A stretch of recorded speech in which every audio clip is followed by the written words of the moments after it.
Driscoll back. Looking now under pressure. Cam Hayward gets there along with TJ Watt. Okay, TJ, what does a win after a 17-point deficit do for you personally and then also just for this team heading into the playoffs?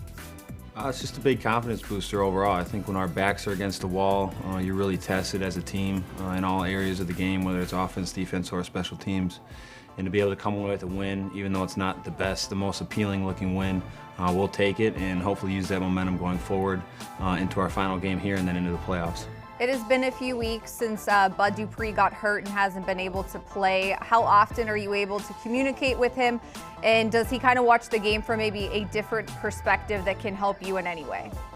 Yeah, I see Bud almost on a daily basis now. He's been absolutely crushing his rehab. Really proud of him for how well he's been attacking his rehab. And he's been able to provide some insights from watching the TV copies. He said it's so much different to be sitting at home and watching on TV. And I just keep telling him how much I miss him out there, but I'm also really proud of Alex Highsmith and how he's been able to step up for us in his role.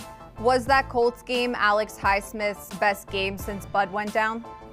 I think so. That's the great thing about Alex and being a rookie is you grow so much from game to game, and you have a guy like Alex who works so hard at practice and studying film and asking the right questions. You're going to continue to see that growth as he continues to, the game slows down for him, and I'm very excited to see how he progresses as he gets older. What did you think of his spin move at the end of the game?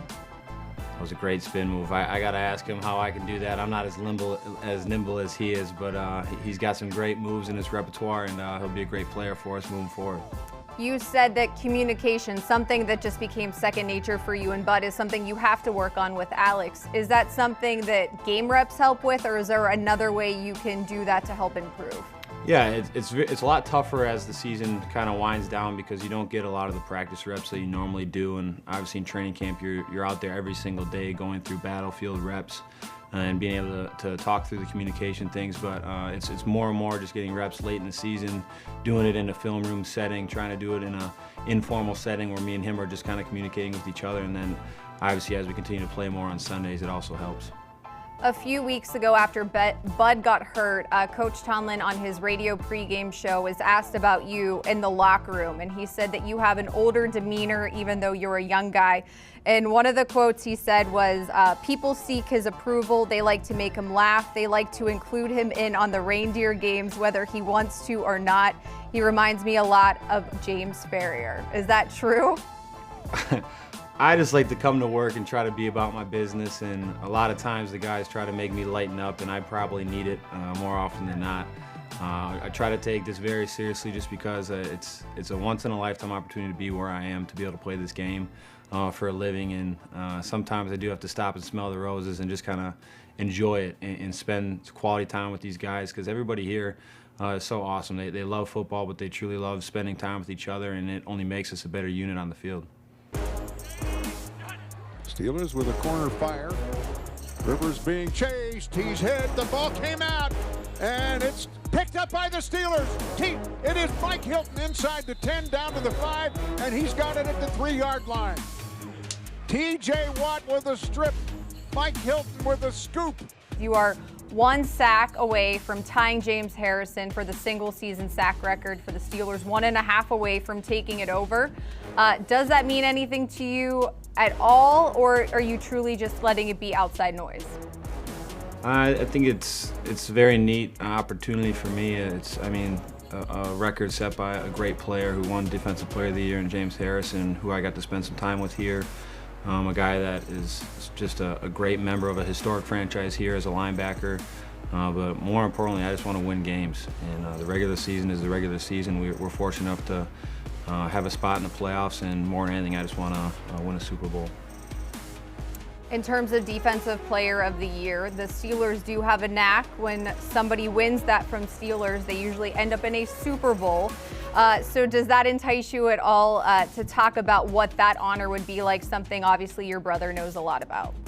I think my answer always to that question is that it's a team award, and I want to make sure that everybody understands that it truly is a team award. None of this is possible without the 11, the 15, the 16 other guys that we have this year, especially with guys having to step up in roles of guys going down due to injuries this year. So it's not just an individual award. It's not possible. This is the greatest team sport in the world, and that's why I'm so fortunate to be able to play it for a living and to be able to play for such a historic organization like the Steelers, and to be able to have teammates that I do, to be able to take guys off me, allow to have one-on-ones, and just have other guys that are able to make plays. When Coach Tomlin was asked if he would get your vote, he of course said yes, being your head coach, and he said it's because you are from another planet. Is that a compliment? I think so. That's a Tomlinism that I'll have to research and figure out exactly what that means, but I think it's a compliment. Okay, last one. I know you guys have one more regular season game, but it was your rookie year when you guys were last in the playoffs. What did you learn from that experience, and how much different is it heading into the playoffs this year? Yeah, I've grown so much from 4 years ago now, 3 years ago, whatever it was, and that point of the season I was just very worn down. That was my rookie year. You kind of hit that rookie wall, and you just kind of going through the motions at that point, even though you didn't want to kind of admit it to yourself.